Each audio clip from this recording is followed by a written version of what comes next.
Welcome to A Celtic State of Mind. I'm John Dykes, and today I'm delighted once again to be joined by Natasha, Meikle and Lawrence Connolly for what I am sure will be an interesting Axon Bulletin.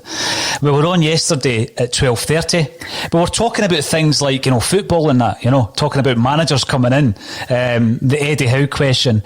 And at some point, I was sent a message saying that there had been another COVID breach and, we didn't have time really to cover it in any depth. Then had the opportunity to watch the press conference, and that has been basically the subject of every headline, everything on social media. I'm going to come and ask the pair of you, Natasha, first of all, give me your thoughts, having had 24 hours really to kind of reflect and digest what we've seen yesterday. What are your thoughts about that press conference? I think on balance, we've got to take it on balance. I think overall it was just so far removed from what we needed as a club right now, because all it has done is attract more bad press and negative attention. I mean, some of the points that Neil made are relevant and valid, and I'm sure Lawrence is going to come on and discuss them further.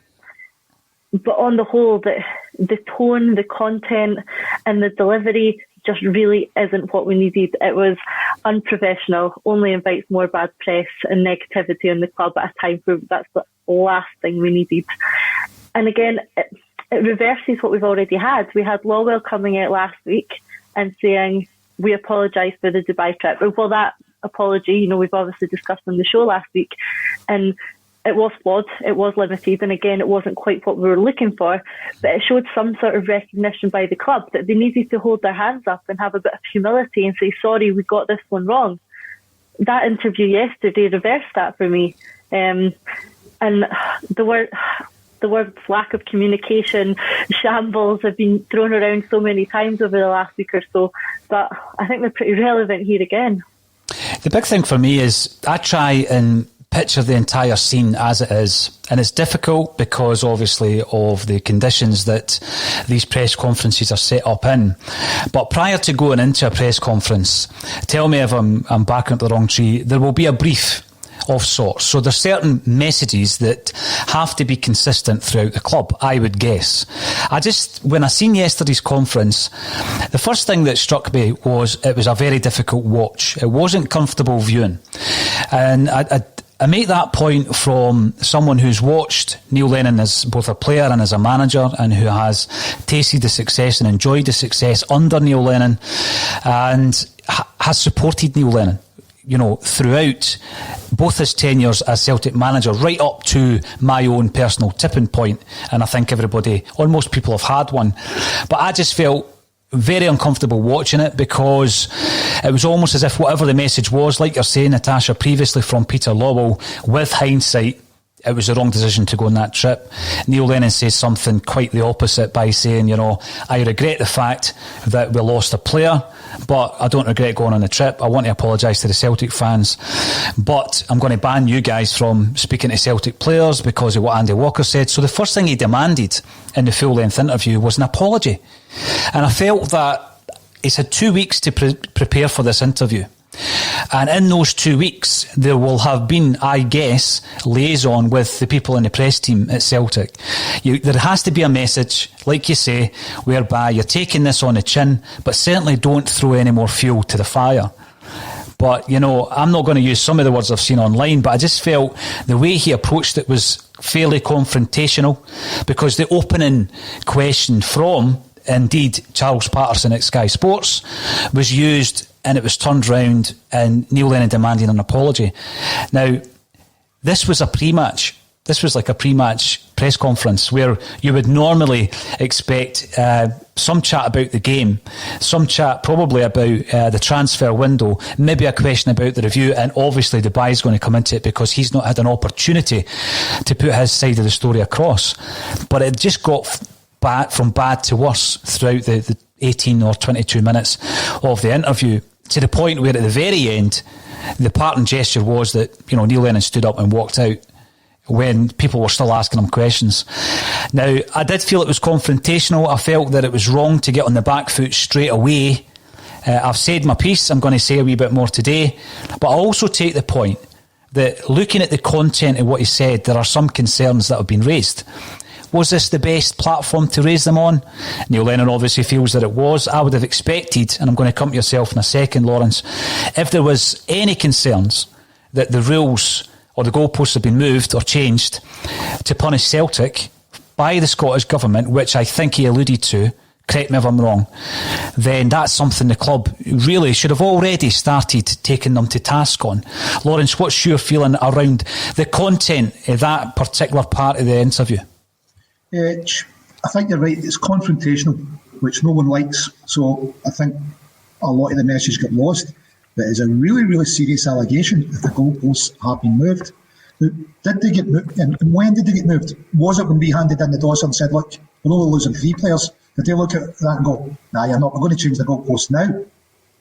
You're losing 13. Or was it when we were in Dubai and then they decided that we won't tell Celtic we've moved the goalposts so they can't plan for it? There's definitely, there's a big question needing answered here. And I think Sheridan Idson, the BBC, has approached the Scottish Government for comment. Comment, did you change the rules? And the answer's no comment. Now, if they haven't changed the rules, it's an easy one for Scottish Government to put to bed and say, no, we didn't change the rules. The rules have always been in place. That's it. Celtic didn't abide by them. The planning was atrocious. That's why you've got 1 player affected with COVID and 13 having to isolate. Because the normal figures we see is kind of 1 affected, 3 or 4 having to isolate. 1 to 13. And a lot of Celtic fans are going, what kind of planning was going on there? That's all the strike force out. Mm-hmm. Who set it up? This is really strange. Are Celtic this incompetent? They can't plan for the rules. But now with Lenny's information in, you kind of go, well, this kind of makes sense then. If the rules have been changed and Celtic haven't been told, that could be why we're missing so many. But the more concerning thing is, if they've been changed, when we put it forward, we're only missing 3, and they went, actually, we're changing them now. Because he said it's not for health reasons, it's for political reasons. And if it is for health reasons, we would expect these rules to apply to wider social distancing across the country. If it is that now it's 3 metres or 4 metres, whatever the change is, I think my health is as important as a football player's. So surely we should all know about this rule change, if it is for health reasons. Again, no, I take your point, because you've got to look at the content as well as the way that it was delivered. So you see the delivery of that, as I say, confrontational. Wee bit defensive, I would guess. And obviously, sometimes when you're seeing that, that's all you can focus on. You come away from that, you look at the content, and as Lawrence says, there's a serious allegation there. Now, I would guess, Natasha, that Celtic, as a club, are already looking into that and are already engaging with the relevant authorities, I would guess. And if they hadn't been, they certainly will be now, because they need to justify the comments that Neil Lennon's made. I mean, is that something that, initially do you think was maybe lost in the whole emotion of the interview itself? I think it was lost in the emotion and in the way the media portrayed it as well. I'm not saying that there's any agenda here, but we do have to look at the way the media portrayed it. We got out originally in 30-second clips of this interview from various sources posted on their Twitter timelines, split up into these snippets of what he said. And of course, they chose the inflammatory 30 seconds where he was angry, confrontational, and you form an initial view of what this interview is going to look like. And then, like you say, you watch the whole thing, you read the transcript, you take it as a whole. And it's different. It is. And the problem there, though, is that he lost a lot of the key interesting points that he was putting forward were lost because of, firstly, the way it was portrayed in the media, and secondly, in the way he delivered it. If you actually don't watch the interview and read the transcript, it's interesting and makes you think differently. But people firstly saw the interview, they saw his emotional reaction, they saw it in these 30-second clips and formed an opinion. So it does take a bit of stepping back and actually reading what he has to say to think about it properly. And yeah, the problem is that has been lost because of his delivery. You know, when I was watching it, and I don't know at what point, maybe 10, 12 minutes in, there's a wee break in proceedings where there's an opportunity to tell Neil Lennon, actually, there's a second player who's come up with a positive test. And again, you've got to try and put yourself in Neil Lennon's boots here, because he's just been given a bombshell bit of information. He's trying to digest it himself. He's in the middle of a press conference. It's going to be a difficult bit of information to then impart to the, the bloodthirsty or the bloodlust group in front of him, and that was his words. But what he did say is that he felt it was remarkable that out of a group of 60, only 2 came back positive. I found that bizarre, even under the circumstances, because what it suggested to me, and I'm trying not to put words in Neil Lennon's mouth, if it was remarkable, did he expect more people to be affected? And if so, you know, what kind of a team would we have put out against Hibs and Livingston had more people been affected? Lawrence, is that in the heat of the moment? I mean, he's just been delivered a bombshell. He's having to deal with that. Was it even the right thing to do at that moment in time during a press conference to give him that information? Was that a wee bit unfair? I think it's definitely unfair. You've got to ask where are Celtic's PR team and in the whole matter on the news management and getting ahead of the story, being able to put the story to bed. If these allegations are true, Celtic should have been leading with this from the start. We as Celtic fans deserve to know. There was a lot of speculation out there going, why are we missing so many players? What's Celtic doing? How can you possibly have all strikers? In fact, if the allegations prove to be true, you know, it casts a whole different light on Celtic and what's been run in the Dubai trip. So giving him that kind of information, he's already under pressure. You know, they must have seen how the conference was going. It wasn't going well. You know what? Let's throw another wee bit into Lennon just to put him further off guard. Like, you might be helping this guy. You know, for the time being, for however long, he's the manager of Celtic Football Club. Surely the club should be going, we'll give you a bit of hand here, Neil. You know, because they could release it straight after the conference and say, well, Neil was conducting the press conference, he wasn't aware, but a second player's. So, and release it to the press in that manner, rather than giving Neil something else to deal with. But Celtic's PR over the whole debacle has been shocking. No, it has. Lawwell's interview, apology, did nothing to move the story on. You know, we've now learnt through another press leak that the review's still ongoing. Peter Lawwell's apology, you could have put it in there and it would have moved the story away from Dubai to the review. But there was no moving away from Dubai on his story. You know, he could have moved it to transfer targets. There was nothing. And as a PR strategy, I don't know if they have one, to be honest, because I just think there's so little that can into this. You know, this is the apology we're going to do. How do we move it on? They didn't even seem to take that into consideration. And to feed Lenny like that, like, what's Lenny going to say? He's obviously got some kind of prepared statement at points he wants to get across. Let's throw something else in. Let's throw a spanner in the works while he's clearly struggling to contain his anger. Yeah, I think it was a bad move. And as I say, I'm trying to be as balanced as possible, because having seen the interview initially and tried to digest that, I felt it was almost like some kind of meltdown that Neil Lennon was having. I started wondering if this was his parting gesture, if he knew that the writing was on the wall. I was thinking all of these things, but then what generally happens these days is it all goes quiet and you don't get anything at all from Celtic, so you're left wondering if indeed that was the case. I think the way that again, I've been saying that he needs support in press conferences all season, I get the feeling though that Neil Lennon is of the view that no, I'll deal with this, I've got this, I'm going to give them a piece of my mind. So going back to like the opening salvo of basically pinpointing words that Andy Walker had used, Andy Walker had said that they'd been on a jolly to Dubai. And I mean, all these days and weeks later now, we're still talking about the Dubai trip because it keeps coming back to the fore. But he took exception to what Andy Walker said. He said, you know, what's this guy done for Celtic in the last 30 years? And then I realised, wow, I'm really old, because the centenary year was, that was actually 33 years ago. But yeah, he starts pinpointing Andy Walker. He then says Sky Sports are going to be banned. You're not going to speak to my players. But then later on, in a different piece that I was reading this morning, he's pinpointed comments made by, or he's been asked a question, rather, about John Hartson's comments. And he's come out and says that John Hartson's opinion or his comments mean nothing to him. And I felt that was unfair, because I feel that Big John's been really supportive of Neil Lennon. I think that to the point where even when others had thrown in the towel, John Hartson was still coming out and being supportive. And it gets to that point sometimes whereby he's got a professional job to do, but he's got a friendship with Neil Lennon and he feels a loyalty to Lenny. And you could see that in John Hartson, and you do take that on board. But obviously the tipping point has also arrived for John Hartson, where he says that Neil Lennon should step down or be removed, and Lenny's also had a go at big John Hartson. What's your feeling, Natasha? Is this the final words from the Celtic manager? Is he on his way out? And he knew that, and he's come out all guns blazing? It could be. That was my first thought when I watched it, is that it looked like one last throw of the dice by a man who knows that he's coming to the end of the road in terms of his Celtic career, and he was desperately trying to explain the mitigating circumstances and why this wasn't all his fault, really.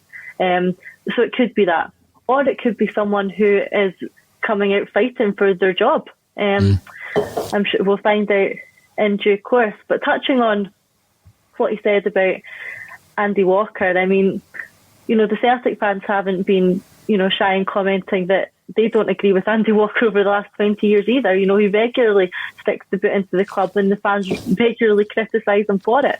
But in this occasion, what Andy Walker said, accurately captured how the fans are feeling. Mm-hmm.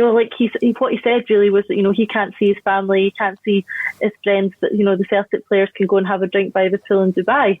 And it looks arrogant. And, for once, Andy Walker actually managed to capture the way that the Celtic fans were feeling. And, as far as I remember, I don't really remember Lennon coming out and criticising Andy Walker before, and all the other negative things he said about the club, of which the list is endless. So why has he chosen now to come out and decide that he's going to have a go at Andy Walker? Is it because it was about him personally? And, again, that goes back to the fact that seems quite self-serving, and like a man who knows that he's at the end of his job. I was looking at the odds yesterday on new Celtic managers. Some people would say that's disrespectful to do that. But, it's definitely a possibility between now and the end of the season. We're probably in a situation where we all know Neil Lennon's on a 12-month rolling contract. I'm guessing that he's not willing to throw in the towel for a number of reasons. One of the main reasons is that's not in his nature, is it, really, to give up? That's not in his nature as a player or as a manager. But there'll be loads of other reasons. Financial will be part of that. And perhaps the club are not willing to make that decision for him, because obviously there'll be a cost attached to it. But Lawrence, how long can this go on? This has really been, Jim Moore used a great term, death by 1,000 cuts. It's been like that this season. How much more will the Celtic support endure? I mean, Lenny made his point yesterday. I'm apologising to the Celtic fans. But, you do have a hardcore of Celtic fans who think what Neil Lennon did yesterday was exactly what he should have done.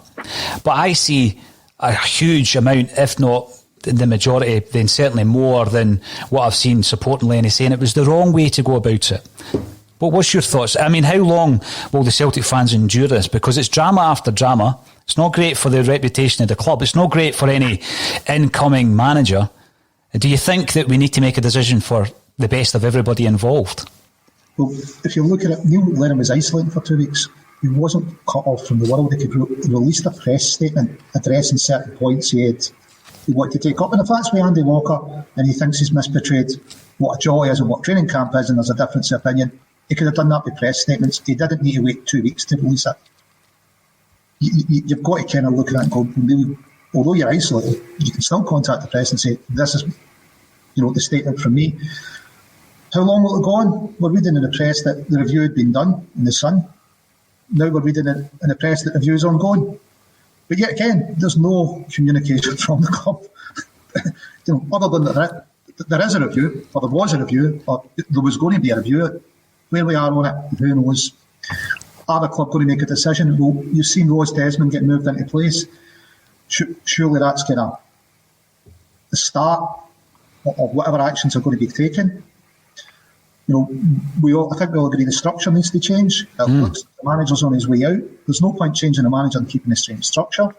It'd be more normal for the manager to change before the structure, because we want to keep Peter in places he's on various committees. You can't just move him out, so he maybe move him to non-executive, and he'll keep the place in committees, and they can replace him as it comes up for re-election, or however it's going to work. But we've been promised the January review that the club really needs to speak out. And right now, although Lennon was really confrontational when he could have definitely choose different media and different timeline for releasing information, he seems to be the only one at the club that is willing to release information. Peter Lawwell's was a reluctant apology after a large amount of pressure, but you're looking at the club and going, when are you going to tell us what actually going on? And there is nothing coming from them. No, there's not. And we've mentioned it all season, really. Natasha, we've spoken about the way that the club has failed to engage with fans. And in particular, during these times where, we're locking down, we're watching streams. And I think that's where a lot of the frustrations comes in. I mean, obviously Neil Lennon was talking about, the privilege, and he used the old air quotes and all that. And that's got a lot of people's back up, because football players in that bubble are privileged. Of course they are. They can go about their business a lot more than many of us, right? So there is privileges, and that's before we go to the payment and the lifestyle and all that. I'm talking about privileges within the lockdown. Of course there is, compared to lots of people who have lost their jobs or who are on furlough, etc. There are privileges. So that I felt was the wrong thing for Lennon to say. But I'm pretty sure that if we were to analyse every word that comes out of any of our mouths, there'll be certainly lots of inaccuracies and lots of things that we said that were incorrect. Now, Lawrence picked up on a point about the review, Natasha, and we have spoken previously about the communication aspect and what they can do better. We have already seen the in-house contrived apology from Peter Lawwell. Did we really expect it to go any other way? Probably not. That's probably the way we all expected it to happen, coming out on the club's official channels, and it's a staged interview, and we probably should have expected that. How do you think the update is going to be delivered? Is it going to be just one night, we get a statement and we see it on Twitter, or are they actually going to engage, or will it be part of a bigger decision? The review has happened, here is the outcome. Yeah, I think just that. I think it'll be delivered by way of statement online. I don't even think we'll get, a sort of video conference of Lawwell. I don't think it'll go that far. I think it'll simply be a wider statement, perhaps, framed as a response from the club to recent events. Mm-hmm. And it'll deal with a manner of things, and one will be, hopefully, the review. It will either tell us that change is coming, or it'll tell us that no change is coming. I hope it's as clear as that. I don't think it'll go into the issues or the questions that we have and that we want answered. I don't think it'll go into the key issue, which is, what has happened this season and why has it been allowed to happen? Have we done any sort of, review into that? How the club can have went from where we were last season to where we are this season in such a short period of time. Why has that happened? And why has this been allowed to happen? I don't think it'll answer that. I don't think it'll answer many of the other concerns that the fans have. I think it'll be relatively short, to the point, and tell us if there's change or not. But they have to do it, and I think at the moment they know that there is no getting away from the fact that they have to deliver an outcome of the review. You've got John Paul Taylor saying that they should do it. The fans are expecting it. The media are asking about it. They can't get to the end of January without having given an outcome of this review. So I'm expecting something. It won't be entirely what we're looking for, but I think we'll get something by way of statement on the club website. Mm-hmm. Now, when we look at the approach of Neil Lennon yesterday, Lawrence, and I'll ask yourself this, because I know, I'm going to say you're a big Neil Lennon fan. So have I been throughout his tenure at Celtic. But that approach for me, we've already said it was confrontational, which it was, very defensive. But I feel that there has also been, in numerous interviews this season from Neil Lennon, a blame culture. So Ferencvaros, we get knocked out of the Champions League, we'll blame the players that want to leave. There's a dressing room full of players in there and they don't want to play for the club. Rangers, you could argue the toss, but he blamed the ref. That's what he focused on after the game. He blamed the referee for the red card. Dubai, he's blamed the media. He's blaming the Scottish Government. He's blamed the photographer for taking the picture and claimed that was illegal. That kind of approach, Lawrence, if you're a footballer, and I'm thinking about the way that the Hibs tenure unravelled in some interviews I've done with Hibs players around about that time as to the demise of Neil Lennon, really, compared to the way he was when he first went to Easter Road. How are the Celtic players going to, how are they going to react to that type of approach? You're looking around the dressing room, you've got Irish internationals, Scottish internationals, Greek internationalists, Uruguayans, you've got French under-21 internationals. You've got a real collection, an eclectic collection there of nationalities, cultures, approaches. And you've got this manager in Neil Lennon who is very much, I think a lot of people have said, he's old school and a lot of his practices. Do you think that's been a big issue, if this is the way that he's been treating or dealing with his players? I mean, we've seen the infamous incident with Mikey Johnson walking off the park injured in the way that he spoke to him. How do players react to that, Lawrence? I mean, we're in a modern age of football where it's changed. That old school tactic doesn't seem to work. Players down tools. They just don't play for the manager, knowing that eventually, after a bad run of results, the manager will get changed. That's the way that footballers go about their business. It's mercenary, I know, but that, for me, is a big concern. Has that been a big part of the issues this season? I think it's always framed through whether you're successful, and for Celtics that's been top of the league in Scotland. So our view on it's always going to be framed whether we're successful or not, or whether we're not. Sometimes you would say blame the referee, he's protecting the players, because I thought for all the ball we had and all the first 20 minutes of domination, 3 shots on target against Rangers, we should have a lot more shots. There was a lot of players who didn't put in the performance they should have done. So some people might go, he's protecting his players. That's a good thing. Well, it's a good thing if we're top of the league. It's a bad thing if we're not. And that's really what it comes down to. It's all about winning. So do players react to it? They've reacted to it in the past. They didn't react to getting called out, so he's now blaming the referees and something else. It's not the players now. So at one point he's blaming players that went away. That was a bad thing. When he doesn't blame the players, it's a bad thing. Players are going to react as individuals, but our perspective on it is all going to be whether or not we're top of the league or not. And that's going to really inform whether we think it's the right tactic or wrong tactic. If he'd come out and blamed the Ferran Faris on the players went away and then we'd won every game since then, we're like, that was brilliant. Then he did that.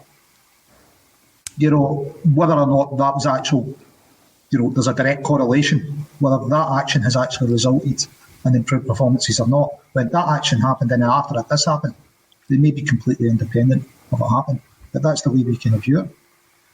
Some players will react to it, some won't. I think we've all said that there are certain players there that we'd all like to see the back that we don't feel show any passion on the park, show any commitment or any desire. Certainly they don't show the kind of passion that Lennon was showing yesterday, rightly or wrongly in his interview. You've got players there that you'd be shocked if they went into a 50-50 challenge on the park. When they're on the park.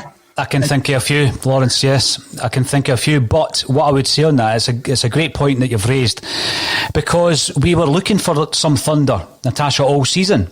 And, we were again looking at Lenny on the sidelines, and a lot of the time that was missing. So, yeah, he's come out swinging, he's standing up for the club. There's a question around if he's gone about it the correct way. Have we been missing that kind of thunder, but it being channelled in the correct way on the sidelines during games? You've got it right. It has to be channelled in the correct way, and what he did at the press conference wasn't the correct way. His points regarding the government moving the goalposts, if that is true, then that is a serious allegation and one that needs to be investigated, but through the proper channels by the club and not by him angrily in a press conference. So yeah, I think that's it. And while we do want to see him passionate, defending his players in some aspects, I think he got the message wrong in that press conference, and he got his demeanour wrong. One of the things that stuck out for me, like we've already touched on, is that he said that it wasn't the club's intention to come across as arrogant or entitled.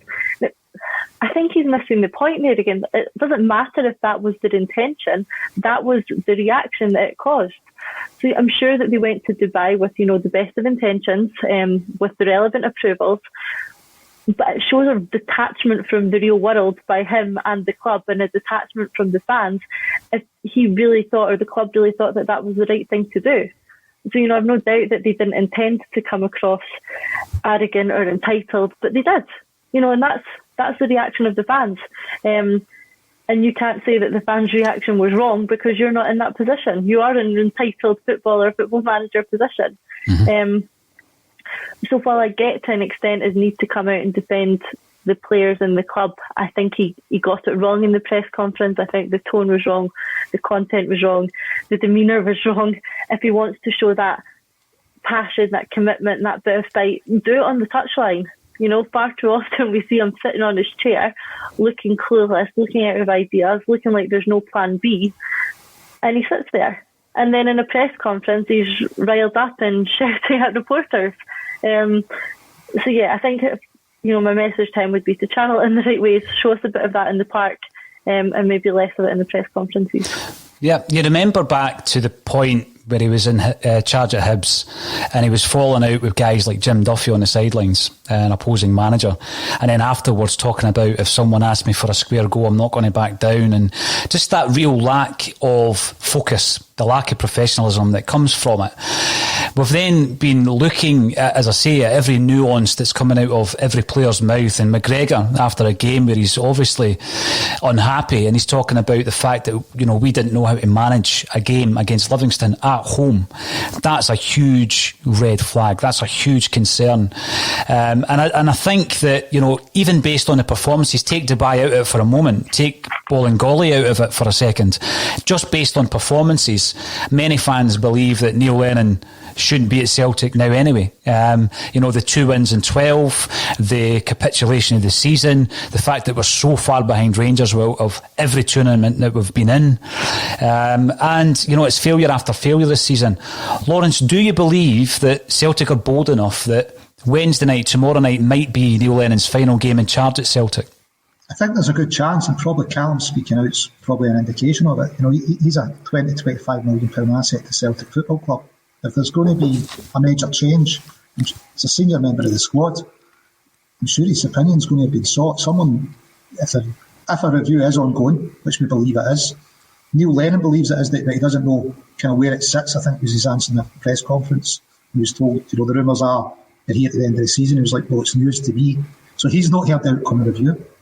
But I think Celtic or Dermot Desmond, because that's ultimately where the decision rests. I don't think Peter Lawwell would make the decision. I think it's going to be Dermot Desmond. And I think, he's bold enough. He's been looking at this since end of November. Would we say middle of November? 2 months. It's certainly enough to form any kind of opinion about what's going forward and what's wrong. How long does it take to conduct this review? Is it, 19th of January? 12 days left. Surely they're not going to take another 12 days. They must have. What could possibly happen in the 12 days that's going to affect whatever opinion they've arrived at the moment? Well, another thing I was going to ask you before I forget, Lawrence, because I know that this is something that I watched with interest, a discussion you were having with a couple of other Axom team members on the WhatsApp. I didn't get involved. I thought I'd just ask you live on the broadcast. The comments about the conga. He was obviously talking about the Scotland team doing the conga and the video footage that came out. This was all around Celtic being held to a higher standard than other teams or other groups. What's your thoughts on that? Because there is the argument, again, Neil Lennon's made a point, a very valid point, in relation to that footage that was released. But shouldn't Celtic hold ourselves to that high standard anyway? Well, let's be honest, Scotland have won a game and qualified for a tournament, so that's through viewing it through success. They've achieved what they wanted as a football club. Lenny having a pint with Brownie, poolside in Dubai, have just been beaten by Rangers, and it's viewed through that optic. So I think the success kind of largely drives how we are viewing these things. If Celtic could beat Rangers 3-0 and Brownie and Neil had been pictured having a pint, would there have been as much of a furore? If Scotland were doing a conga after having been knocked out, would they get as much retweeting going, this is brilliant? I don't think so. I think the reactions would have been switched about. Should Celtic hold themselves to a higher standard? We should always make sure we're complying with the legislation. Should we expect fairness from people that apply the rules? I think we should. I mean, we always complain about it on a football park, and we know that the SFA has treated us unfairly in the past to such an extent that presidents had to resign. Why shouldn't Celtic expect fairness in the application of rules? Why should we expect to be treated differently from other member clubs? I'm going to throw this one over to Natasha. Talking about fairness, the language used by Neil Lennon yesterday was that there was an agenda, that it was political, and also that there was an element of bullying. Natasha, I'm of the view that it's one of these things that I wish we could just keep our own backyard in order so that this doesn't become an issue. But when you're comparing it to some of the other events that have happened in Scottish football, do you think there is an agenda? It's a very strong word to use. Bullying's agenda is very, very strong, and we have to be very, very clearer on evidence if we're going to make statements like that. The club has to have very clear evidence that the government approved this, that the government said that it was 2 metres distance rather than 4 or whatever they've changed it to, and that they changed the goalposts either while we were away or they didn't tell us or they changed it when we got back. They have to be absolutely certain on that before they start making claims about a government agenda, because that's very strong. Do I think the club have been held to a higher standard than anyone else? I'm not sure, but what I would say is I would agree with the point that we have to hold our own standards. You know, as Celtic Football Club, as a fan of the club, I expect my club to operate with the highest levels of integrity, humility, respect, and regardless of whether the trip was lawful or whether we were allowed to do it or whether the goalpost moved, I think the decision to go in the first place missed all those things, and they missed what I expect from the club, and that was a club decision. That wasn't a government decision. Taking aside the fact that perhaps the goalpost moved or it was legal, I still think it was the wrong choice by the club to go to Dubai. And now, you know, it's cost us a big 4 points potentially. Yep. And Lennon's come out and defended the trip, and it really makes you wonder what sort of risk assessment was carried out that allowed that trip to go ahead. Like we touched on earlier, if he thinks it's remarkable that only 2 players have got COVID, did the risk assessment show that that could have been higher? And if it did, then why did we still make the decision to go?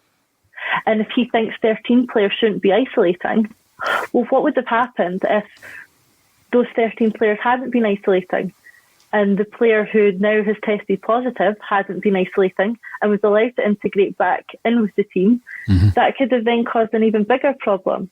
So perhaps it is right that the government has said that 13 players need to isolate, because clearly they do, because one of them is now tested positive. So I think if the government have moved the goalposts, I have serious concerns about that. I think before we go down that route, we need to look at ourselves. We need to look at our own decision making, our own choices, and take a bit of ownership for that outcome, because that decision was on us.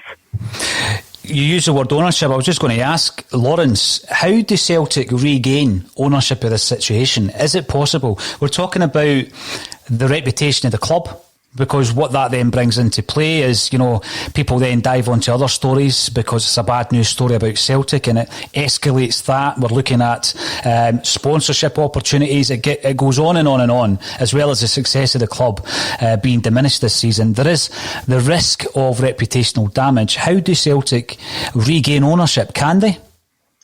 They can, but they need to start speaking as one and having a bit of a PR strategy, deciding what they're trying to achieve.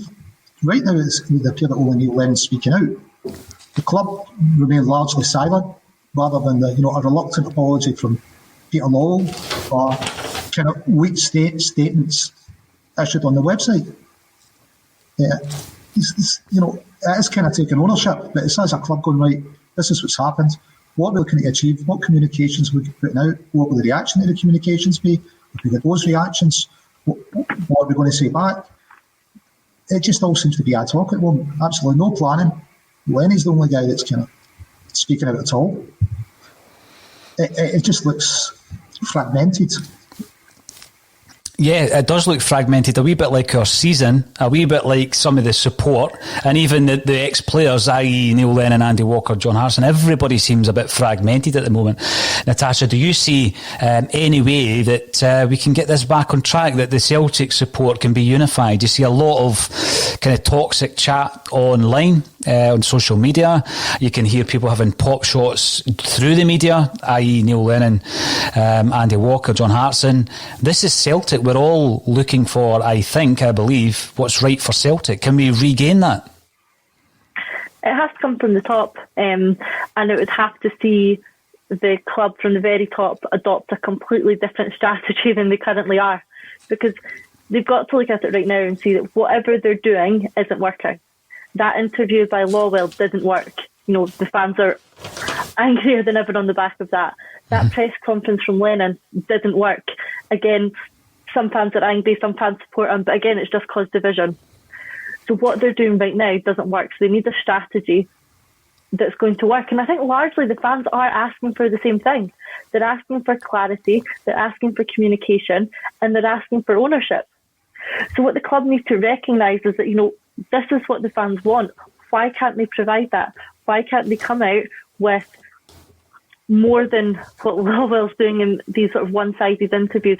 Why can't they give us more answers on the key questions that we're looking for and just be a bit more open? The silence is deafening, and we need a really strong communication at the end of this review, with clear directions as to where the club is going, setting a clear pathway, not just till the end of the season, but further than that. And if the board and the club were a bit more open and they explained to us their rationale, their thought process, their thinking, and where the club are heading over the next 6 months, a year, then I think, the fans will be able to get on board with that. But be open and communicate properly, because otherwise the silence is going to be interpreted in completely different ways and just cause more negativity. No, you're right. Now, we should never ask this question, but Lloyd Jepson has asked it on YouTube. Can it get any worse? Well, I hope not, Lloyd. We've all heard the rumours, and this was before the press conference yesterday, around, the fact that it could be Lenny's last game. I've been speaking to people who have got links to the club. It seems to be mixed messages at the moment. I don't know if yesterday made any difference whatsoever to any decisions that have been made at the club, but we should know better than to ask, can it get any worse, Lloyd? But thank you for contributing, that's for sure. Stephen Kenneth is coming in from YouTube. Any salient points Neil Lennon made about the establishment in Scotland and the allegiances of many in the media were lost amidst contradictions and lack of self-control. It was not befitting of a Celtic manager. What do you expect, Natasha, from a Celtic manager? Even under such stressful circumstances, what would you have expected yesterday from Neil Lennon? Professionalism. I think that's probably the overarching word, is professionalism. We hold our club to certain standards, and he fell short of them yesterday. He could have made those points on behalf of the club, on behalf of the fans, in a much better way if he had just been a bit more professional about it. And he failed to do so. It wasn't in the heat of the moment. He's had 2 weeks to prepare for this. This wasn't someone coming into a press conference angry or riled up, having, on the basis of events that had occurred in the last day or so. He's had 2 weeks to sit and prepare for this interview, and that's still what he came out with. That concerns me, and it concerns me about him as a whole and where he's at the moment in terms of himself, in terms of his position at the club, in terms of the way he's feeling. It all just missed the mark for me. Now, there's been a few kind of comments coming through as well in relation to Celtic's PR. Someone asked whether we have a PR manager. We certainly do.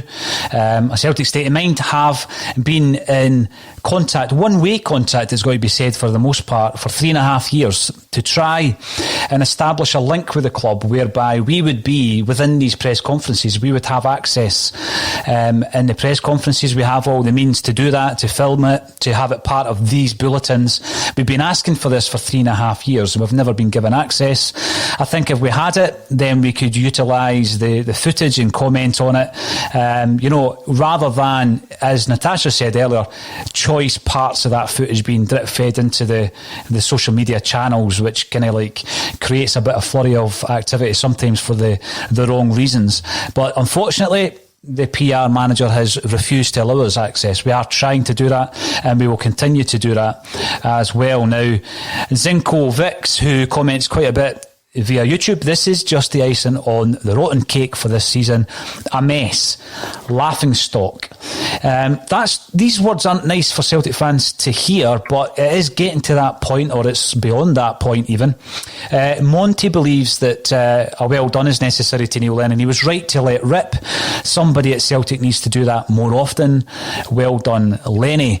And I just think that, you know, if I'm looking at, well, here are the two ends of the scale. Carlos Rodriguez, Lennon is a disgrace. What has happened to this club? I think we all as Celtic fans have an idea.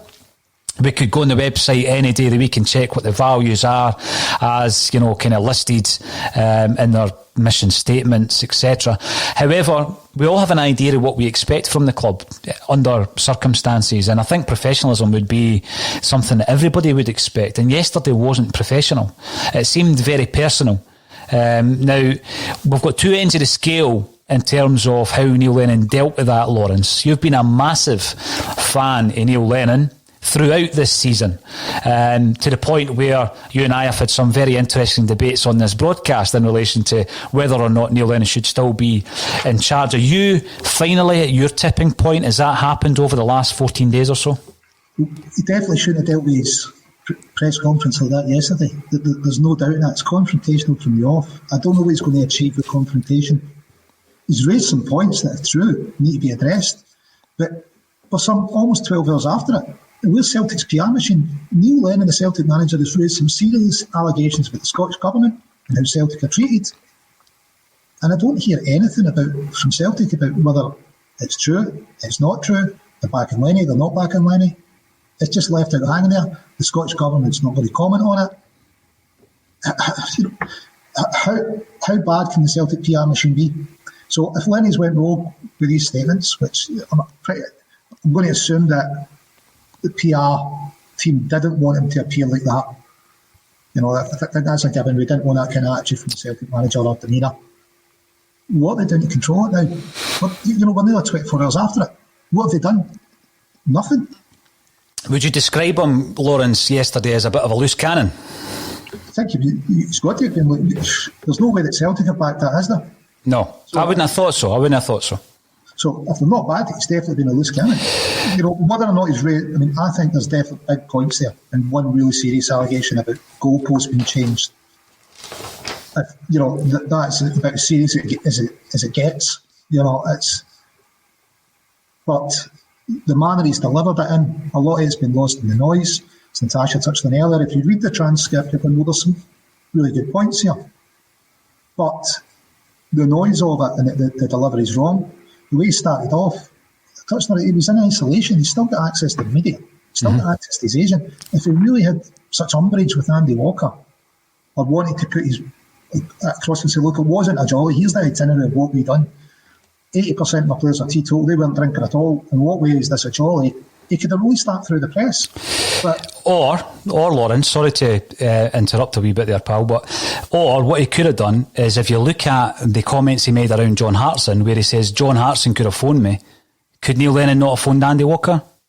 You know, there's a different way that you can deal with these things, and it comes down to this professionalism, wee bit of class as well. And we do have this idea of what we believe to be a standard of a Celtic manager. Kenny McAdam takes that point on and off the park. Our professionalism and standards have plummeted under Lennon. He's an amateur. I mean, with regards to that, we know that the standards were completely different during the tenure in different ways of Ronnie Deila and Brendan Rodgers. Ronnie Deila comes in, he says this team are not fit. A lot of the players didn't buy into it. We know how that ended up. Brendan Rodgers comes in and starts implementing what are called elite practices within the club. There's things at the club that had never been there before Brendan Rodgers walked in the door. And it seems as though Neil Lennon's not interested in a lot of that. Is that a lack of professionalism for you, Natasha, or is it just that he's a different style of manager and maybe not suited now to where Celtic are in terms of a team who need to be able to see out a 90-minute game every single week when you've got a challenger, not breathing down your neck, but careering ahead of you. You know, it's all right if you're not playing great, but by January you might buy 2 or 3 players and everything's all right in the second half of the season if someone isn't breathing down your neck. But this season we've not had that luxury. So, you know, you could look at this season and say, well, normally you could maybe compare it to previous seasons gone by and say, well, we're not that much worse off. But when you're up against a real challenge, as we are this season, that professionalism, that extra 5, that extra 10%, the amount of goals we're losing 70 minutes plus into games, is that a question around the fitness? Should we start, or are we looking, Natasha, should we be looking at a manager more in the mould of a Brendan Rodgers who brings in these practices? Absolutely. I think it's clear from what we're seeing on the pitch that the levels of professionalism we need aren't there. In games gone by, you know, you look at that Livingston game, you get to the last 20 minutes of that, and in years gone by, you would say, oh, that team will tire. It's fine, it'll come together in the last 20 minutes. That team will tire. Celtic's professionalism, fitness will see us through to the end of that game. And, you know, in the past, previous Celtic seasons, look how many goals we actually scored in the last 20 minutes because our standards, our fitness were higher and other teams couldn't keep up. You know, they've been chasing the ball for 70 minutes. And the last 20, you know, we were so much more in control because of our fitness levels. And watching that game against Livingston, you know, that didn't happen. Almost the reverse happened because those standards aren't there anymore. You know, we're not a team who are going to show a superior fitness towards the end of the game because it's not there. And that shows by the number of goals we do concede late on. Mm-hmm. And I just think that Lennon is now the type of manager that we don't need. You had Joe Leslie come out and say he's one of the best managers he's ever worked with last week and that he's a great manager, and I'm sure he is. But I think that even, you know, Leslie wasn't here that long ago, but I think it's moved on from even that. The game's changed. The way players need coached and managed has changed. And Lennon's just a bit too old school for what we need. And we do need to replicate someone like Brendan. Now, I don't want to keep going on about big, beautiful Brendan, but he was on Sky Sports this morning getting interviewed about tonight's game. He might be taking Leicester to the top of the league tonight. There is a comment coming in. How would Brendan Rodgers have handled yesterday's interview? That's how it should have been handled. A bit of tact. You know, there's a bit of craft about Brendan Rodgers. He was able to get, still is, his message across. I mean, you remember the famous Terminado contact that he had when he was basically on his way out and he was marking his ticket.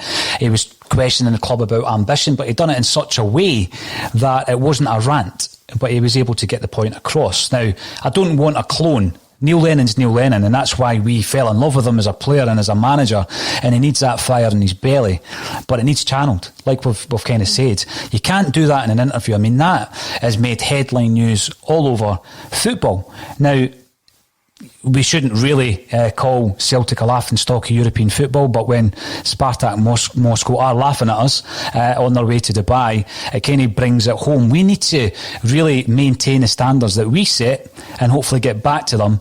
And do we do that by employing a new manager? And I'm not saying of the mould of Brendan Rodgers, but one of the names, and it's one that we talked about yesterday, was Eddie Howe. His name keeps coming back up. He is the forerunner, if you like, in terms of the odds.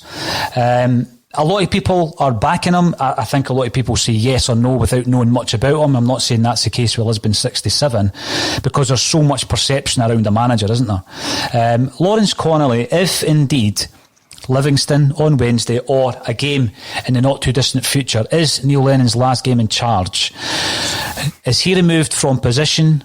And do we start working on the new manager now, or do we put an interim in place, which will probably be from within, John Kennedy, Strachan, etc., until the end of the season? How do you see that developing if a change is made? If we're in any way professional, we've been working on a new manager since we announced there was going to be a review, because at the outcome of the review, the manager's either staying or he's not.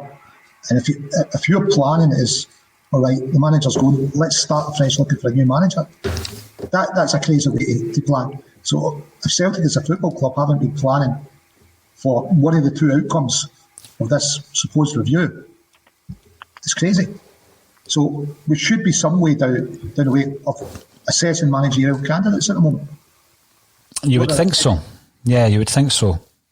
Whether that's Eddie Howe, whether he's going to be successful, who knows? Again, It's structure of the club that needs to change. It's not just the manager.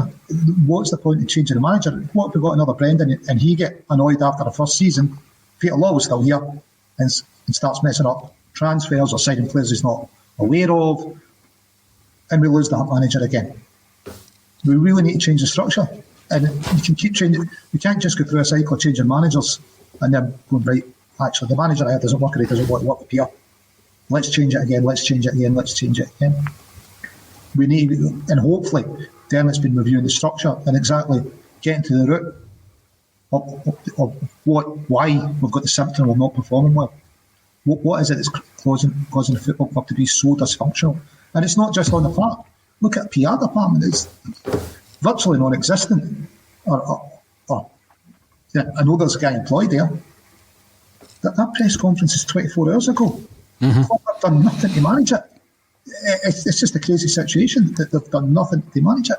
But we've seen that kind of lack of PR skills or lack of story management or news management for a long time at Celtic now.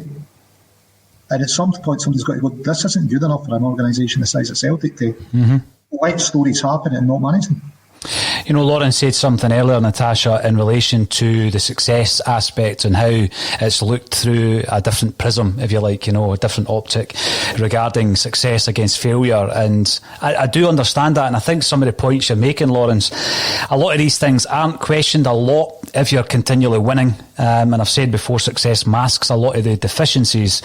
Is it now time, because everything seems to have unravelled spectacularly, Natasha, for us to look at how we're viewed elsewhere in relation to some of the comments being made about Celtic now being arrogant, acting in a privileged manner? Wasn't that long ago that it was the fans that were entitled. Now it seems as though the club are being brandished with that kind of term.